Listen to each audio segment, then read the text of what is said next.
YCP నేతలకు Janasena party అధ్యక్షుడు DCCB chairman Tummala Ramaswamy బాబు సవాల్ విసిరారు. తిరుపతి లడ్డూ కల్తీ చేయలేదని జగన్ అడ్డుకో అలిపిరిమెట్లపై ప్రమాణం చేయగలరా అంటూ సవాల్ చేశారు. చుక్క పాలు కొనకుండా 20 కోట్ల లడ్డూలు ఎలా తయారు చేస్తారని తెలిపారు. వైసీపీ నాయకులు నోటి దురుసు కారణంగానే దాడులు జరుగుతున్నాయంటున్న జనసేన ఇన్ఛార్జ్ తుమ్మల రామస్వామి బాబుతో మా correspondent Kameswara Rao face to face. వ్యాప్తంగా హాట్ టాపిక్ గా మారిన కల్తీ న్యాయ వ్యవహారం మీద మనతో మాట్లాడేందుకు కాకినాడ జిల్లా జనసేన అధ్యక్షుడు డీసీబీ చైర్మన్ తుమ్మల బాబు ఉన్నారు. వారితో మాట్లాడదాం. సార్ చెప్పండి, ఏంటి కల్తీ న్యాయ వ్యవహారం? ఏంటి ఏదైతే కలియుగ దైవంగా ప్రపంచ వ్యాప్తంగా ఉన్నటువంటి భక్తుల యొక్క మనోభావాలు దెబ్బతినే విధంగా వైసీపీ పాలకులు ఉన్నారు.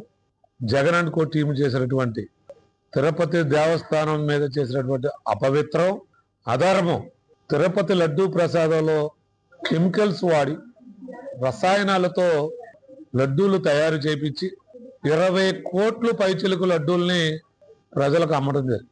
అందులో 60 లక్షల లీటర్లు నేతిని కనీసం ఆవు కానీ పాలు కానీ కనీసం నేతి చుక్క లేకుండా కల్తీ రసాయనాలతో రంగు, రుచి, వాసన నెయ్యిలాగా ఉండేలాగా రసాయనాలతో తయారు చేయించి ఈ లడ్డూలు తయారు చేశారనేటువంటిది మేము చెప్పినటువంటి మాట కాదు.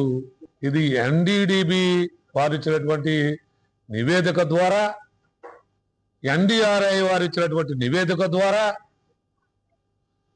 తిరుపతి లడ్డూ ప్రసాదంలో పెద్ద ఎత్తున కల్తీ జరిగిందనేటువంటి ఒక నిర్ధారణకు వచ్చిన తర్వాత సిట్ ఏర్పాటు చేయటం, ఆ సిట్ కూడా ప్రతి చుక్కలోని కల్తీ జరిగిందనేటువంటి సిట్ రిపోర్ట్ లో చెప్పడం జరిగింది.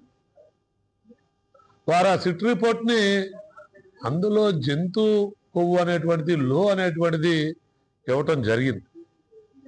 పూర్తిగా 14 పేజీల యొక్క సిట్టు నివేదిక చదవకుండా వైసీపీ నాయకులు మరి రోజు దొంగ అని ప్రచారం చేసినట్టు తిరిగి కూటమి నాయకులైనటువంటి జనసేన పార్టీ నాయకులు, తెలుగుదేశం పార్టీ నాయకులు, బీజేపీ పార్టీ నాయకులు మరి లడ్డూని అపవిత్రంగా మాట్లాడుతూ ఉన్నారు. భక్తుల యొక్క మనోభావాలను దెబ్బతీసే విధంగా కూటమి నాయకులు మాట్లాడుతూ ఉన్నారని వైసీపీ నాయకులు మాట్లాడుతూ ఉంటే మరి ప్రజలకి నిజాలు తెలియవలసినటువంటి అవసరం ఉందని మేమందరం కూడా, ఈ ప్రపంచంలో ఉన్నటువంటి ప్రతి ఒక్కరికి కూడా వైసీపీ నాయకులు చేసింది తప్పు అని తెలిసే విధంగానే మేమందరం కూడా ఈరోజు ప్రెస్ మీట్లు ఏర్పాటు చేస్తాం. సిట్లో కల్తీ జరిగినట్టు లేదు అని వైసీపీ వాళ్ళు చెప్తున్నారు, మీరు కల్తీ జరిగిందని చెప్పి మీరు చెప్తున్నారు. మొత్తానికి ఏది వాస్తవం? మేమైతే ఒక పార్టీకి సంబంధించినటువంటి నాయకులు, సిట్టు విచారణ పూర్తిగా చదవండి, దాంట్లో ఎవరిది తప్పో తేల్చండి. నెయ్యి సాక్షాత్తు వైసీపీ నాయకులే చెప్తా ఉన్నారు, మేము చేసేది నేరం కాదు, మోసం. ప్రజల్లో మేము నేరం చేయలేదు, మోసం చేసామని వైసీపీ నాయకులే ఒప్పుకున్నారు. వైసీపీ నాయకులు ఒప్పుకుని మళ్ళీ తూచ్ అన్నట్టు మళ్ళీ వాళ్ళ నాయకుడు జగన్మోహన్ రెడ్డి మీరు ఈ విధంగా కాదు, ఈ విధంగా ప్రచారం చేయండి, గుళ్ళు దగ్గరికి వెళ్ళండి.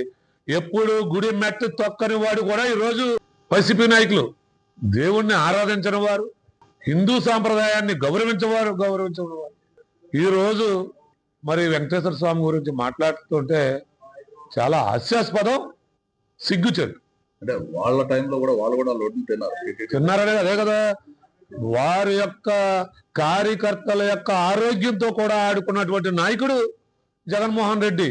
కేవలం డబ్బే ప్రధాన ధ్యేయంగా, ధనార్జనే ప్రధాన ధ్యేయంగా మరి ఈరోజు ప్రపంచ వ్యాప్తంగా ఉన్నటువంటి భక్తుల యొక్క ఆరోగ్యాలతో ఆటలాడుకున్నటువంటి వైసీపీ నాయకులు రేపు రాబోయే ప్రజా కోర్టులో ప్రజల యొక్క ఆగ్రహానికి గురవటమే కాకుండా మరి కలియుగ దైవంగా ఉన్నటువంటి వెంకటేశ్వర స్వామి వారి ఆగ్రహానికి ఖచ్చితంగా గురి కాబోతా ఉన్నారు. ప్రస్తుతం ఇది ఇక్కడున్న తాజా పరిస్థితి.